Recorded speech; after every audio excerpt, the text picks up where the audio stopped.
الشخير طبعا مشكلة يعني معقدة بالنسبة لينا، لأنه الشخير ده بيعتبر عرض وليس مرض، وهو عرض لشيء احنا يجب ان احنا نكتشفه.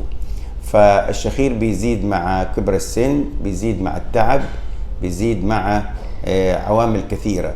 فهي الأشياء دي بنسميها أمراض النوم.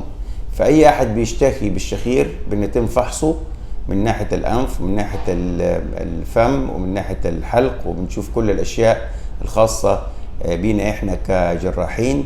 وبعدين غالبا المريض اللي بيشتكي من شخير يجب إنه هو يتعرض إلى اختبار النوم، لأنه في اختبار النوم بيبين لي إيش اللي بيصير معاه من ناحية التنفس ومن ناحية الأكسجين ومن ناحية مراحل النوم.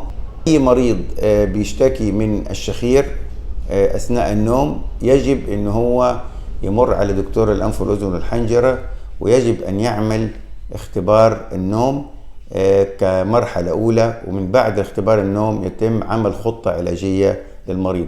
فمهم جدا لأنه عمليات الشخير هي عمليات ناجحة، ولكن بس في حالات الشخير فقط، وليس معها أي أمراض مصاحبة.